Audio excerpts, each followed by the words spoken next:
आणि भारतरत्न डॉक्टर बाबासाहेब आंबेडकर यांच्या जयंती निमित्तानं बाबासाहेब आंबेडकरांची 35 फूट उंच पर्यावरणपूरक प्रतिकृती वरळी येथे उभारण्यात आली आहे।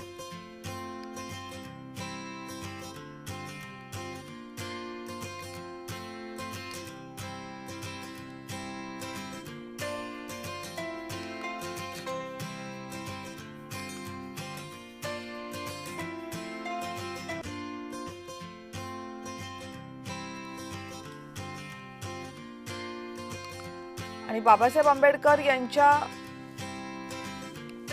लंडन मधल्या घराची प्रतिकृती उभारण्यात आलेली आहे। त्यांच्या जयंती निमित्तानं लंडन मधील राहत्या घराची प्रतिकृती वरळी नाका इथं उभारण्यात आली आहे। 1921 ते 1923 दरम्यान Babasaheb Ambedkar school of economics मध्ये शिक्षणासाठी लंडन मध्ये राहत होते। हे घर लंडन मधल्या एका प्रतिष्ठित भागात आहे। ते शिक्षणाचं तसंच महान नेत्यांच्या संघर्षाचं प्रतीक मानलं जातं। यामध्ये बाबासाहेब आंबेडकरांचं छायाचित्र, वस्तू, त्यांचे वास्तव्य असलेलं घर पाहण्यासाठी अनेक लोक लंडनला जातात। त्याची प्रतिकृती मुंबईच्या वरळीमध्ये मे महिन्यापर्यंत नागरिकांना अनुभवता येणार आहे। याचाही आढावा घेतलाय जय पवार यांनी।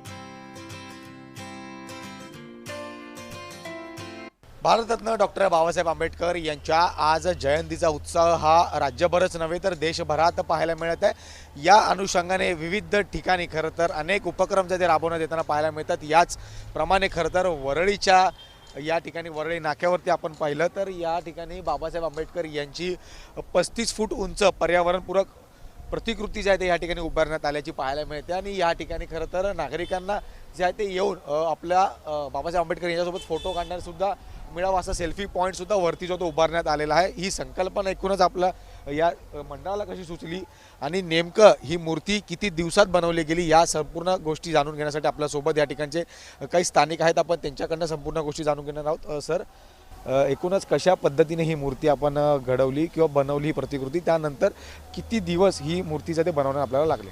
ही मूर्ती आम्ही म्हणजे हा पूर्ण स्ट्रक्चर बनवण्यासाठी आम्ही 25 तारीखपासून या मार्चच्या 25 तारीखपासून सुरुवात केली आणि काल तसं तर कमी दिवस आम्हाला लावले। आणि हा जो पूर्ण जो स्ट्रक्चर आहे हा म्हणजे बाबासाहेबांचा जो स्ट्रक्चर बनवला आहे हा 20-21 फुटाचा आहे।